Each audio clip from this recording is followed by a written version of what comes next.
Social media से लेके electronics media, print media, जिधर भी देखो अभी बस एक चीज की चर्चा है, राम मंदिर ट्रस्ट का जमीन का घोटाले का। 16.5 करोड़ घोटाला हर व्यक्ति को दिख रहा है, लेकिन भाजपा और संघ ने जो महा घोटाला किया वो आज तक किसी को नजर ही क्यों नहीं आ रहा है। 1992 में राम मंदिर के नाम पे 14,000 करोड़ रुपया चंदा इकट्ठा किया गया। 14,000 करोड़, मतलब समझ लीजिए ऐसे ऐसे 4 राम मंदिर बन जाएंगे 14,000 करोड़ में। कहां गया वो पैसा, किसके पास है वो पैसा, इस पे भी थोड़ा रोशनी डालनी चाहिए सभी को, और भारतीय जनता पार्टी को भी इसका जवाब देना चाहिए, आरएसएस को भी, संघ जो भी हैं इनके, विश्व हिंदू परिषद जो भी हैं ये इनके संगठन के, उन सबको जवाब देना चाहिए कि 1992 में 14,000 करोड़ रुपया कहां गया वो चंदा। अब भारतीय जनता पार्टी की जहां तक बात है तो भाई इनका तो इतिहास ही रहा है, राम के नाम पे दे दो, राम मंदिर के नाम पे दे दो, दलित के नाम पे दे दो, पिछड़ों के नाम पे दे दो, हिंदुत्व के नाम पे दे दो, पाकिस्तान के नाम पे दे दो, कभी चाइना के नाम पे दे दो। तो भैया इनकी तो आदत ही है मांगने की, ये देने वाले नहीं है देश की जनता को कुछ। नहीं, दिया तो है, दिया तो बहुत जबरदस्त है। देखो 35 रुपए का डीजल 100 रुपए का दे रहा है, 95 रुपए का सरसों तेल 200 रुपए का दे रहा है, देते हैं, ये पूरा ब्याज के साथ लौटाते हैं।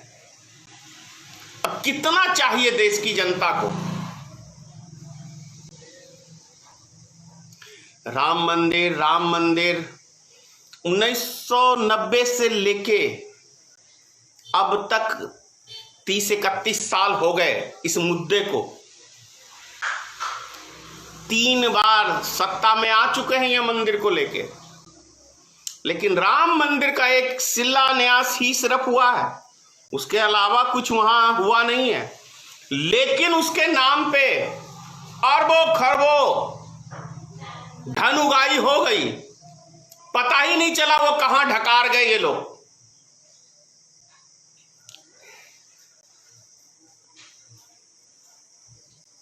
अब सोचने की बात है कि देश की जनता इन पे क्यों विश्वास करे। ये धर्म के नाम पे इनको वोट चाहिए, हिंदुत्व के नाम पे इनको वोट चाहिए, राम के नाम पे इनको वोट चाहिए, शमशान के नाम पे इनको वोट चाहिए। देखा ही था, सेना के नाम पे इनको वोट चाहिए। हाँ, ऐसा कोई बिंदु नहीं बचा।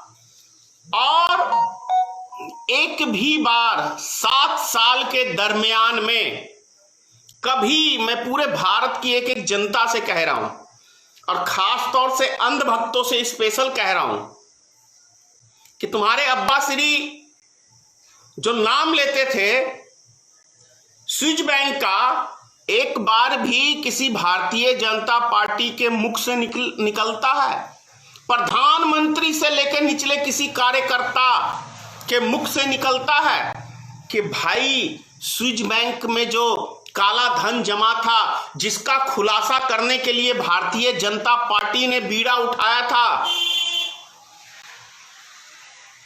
कितनों का आज तक खुलासा हुआ? 2017-18 के अंदर 50% काला धन उसमें और जमा हुआ है, घटा नहीं है। तो एक भी व्यक्ति का नाम आज तक भारतीय जनता पार्टी ने उजागर नहीं किया। इसका मतलब क्या निकाले हम लोग? इसका मतलब एक ही होता है, चोरी भी और सीना जोरी भी। दूसरा तीसरा कोई नहीं है इस देश के अंदर चोर लुटेरा। सिंगल भारतीय जनता पार्टी है एक लुटेरी पार्टी। और स्विस बैंक के अंदर एक भी घोटाला का अभी तक, मतलब एक भी व्यक्ति का नाम उजागर नहीं किया, अभी तक इसका एक बारी जिक्र तक नहीं होता है। तो इसका सीधा मतलब है कि यदि 100 व्यक्तियों का काला धन स्विस बैंक के अंदर है तो मैं दावे से कह सकता हूं 90 व्यक्ति भारतीय जनता पार्टी के, आरएसएस के व्यक्तियों के काले धन वहां पे जमा है। मैं दावे से कह सकता हूं, वरना करे भारत सरकार खुलासा किन किन व्यक्तियों का काला धन है। और नरेंद्र मोदी जी तो उस टाइम में बड़े डंके की चोट पे बोलते थे, ना मैं खाता हूं ना मैं खाने देता हूं। अब ये तो देश का इतना बड़ा बच्चा भी जो 2 साल का है ना, वो भी समझ गया है कि कौन खाता है या नहीं खाता है या खिलाता है। ये तो देश का एक एक नागरिक अब समझ चुका है कि कौन है चोर, कौन है लुटेरा, कौन है डकैत। ये सब जान चुके हैं। अरे जो जाति धर्म के नाम पे वोट मांगे उनसे विकास कभी नहीं होता भैया, कभी नहीं होता। अब कितनी राग इनको। एक कल बात करेंगे विशेषकर भारत में जाने माने बाबाओं के ऊपर। सभी भारतीय जनता पार्टी के समर्थक हैं ये बाबा, और सभी का चाल चरित्र विस्तार से कल खुलासा करते हैं। जय हिंद, ईश्वर आप सबकी रक्षा करे।